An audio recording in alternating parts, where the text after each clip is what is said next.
Hi, Sonic Gaming, and today we'll be reviewing the Funko fazbear fanversve Candy the Cat plush. Yeah, that's right, a fan game character made by a huge company. Because obviously Funko owns the FNAF rights. So let's look at the plush. So the plush looks good. That's this Candy the Cat from Fancy Candies. Before you ask, of course, I'll try to get Pop Goes and Blake the Badger do reviews on them.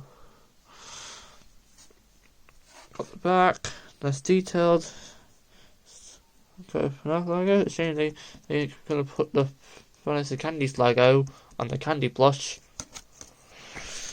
This tie looks straight out of FNAF Remastered. Yep, his face looks amazing. So should I get this plush? Yes. Yes, you should. Because this is like a special occasion. I mean, Sega loves fan games. Sega should do an initiative and get merchandise off them.